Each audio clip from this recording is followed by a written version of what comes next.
Paleozoics at the OTS Championship in Area 51. I placed top 8. The build I took today was the same build I played in San Jose Regionals, which I also topped 8. And I really like it right now. Even though we did have a recent deck, a recent ban list that came out, I still think the deck is strong as it is right now. My only losses today were against Sky Striker. I was 2-0'd and I bricked pretty hard. My second was against Trickstars. I just didn't have enough. I didn't have much practice against it. All right, so I'll go into the deck profile right now. For the monster count, I did 8, and it was the standard 3 swaps, 3 dupes, and 2 Ronins. I thought about adding Gamma Seals, but I was still on the fence of trying to run Gamma Seals with Demise. I just decided to stick with the Gamma Seals because they were just a good recovery card when I lost resources. For the spells, I played 6 spells, same as San Jose. 3 Desires. A lot of people don't like to run 3 Desires, especially when you're running a deck with only 8 monster cards. I just figured it's the best thing to extend with. You always +1 with it. Even if they ash, I still have my swap. It's such a good card to play. If you're not playing 3, it's just really bad sometimes. And then 3 Demise. Demise is still a strong card. I really don't like not being able to special summon, especially if I get good recovery cards. Like, a lot of the times I'll have a dupe set, I'll play a card of Demise, and I'll draw a swap. I already set. I have to throw out my my swap. I would still keep it though in this deck, just because it's still a good recovery card in the end. Dude, I honestly did not see this part. For the traps, it was 26 traps, still the same as San Jose. It was 3 Rivalry of the Warlords, the obvious Floodgate card, just a blowout once you play it. 3 Gozens, same as Rivalry, blowout card when you play it. 3 Infinite Impermanences. It just really works with the deck. I can chain a Paleo and I can play it from my hand when I lose die roll. For the Paleozoics, I played 3 Olenoids, just standard MST card.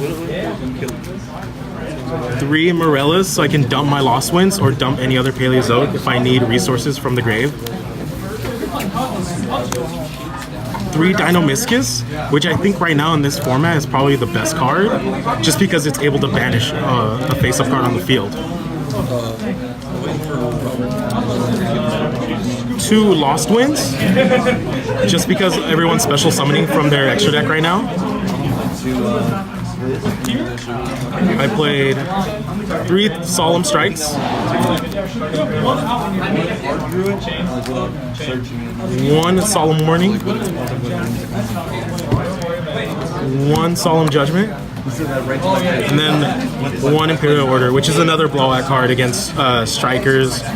If Goki was still around, it was still a good blowout card. And Cyber Dragons as well, even though I did not end up playing a single Cyber Dragon. Now for the extra deck,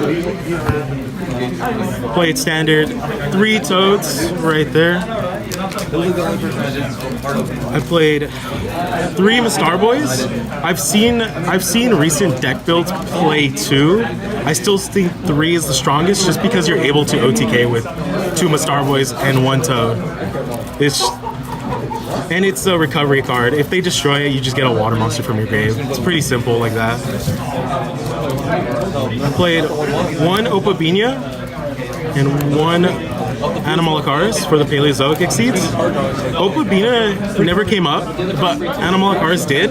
It came up when I played against Altergeist. Back in my San Jose top regional, I said these 2 cards they're necessary, but they weren't needed. I really did change my mind on the Animalakaris because it won me that game.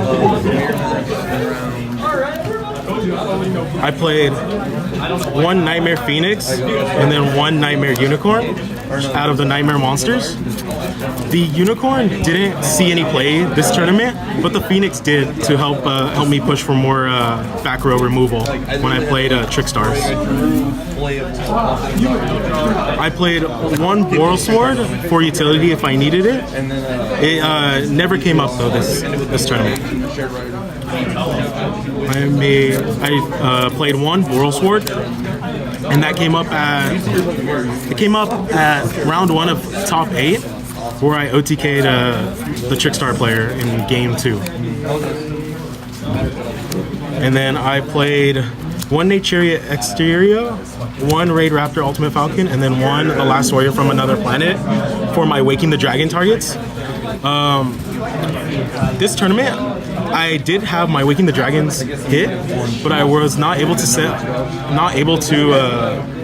summon any of these monsters.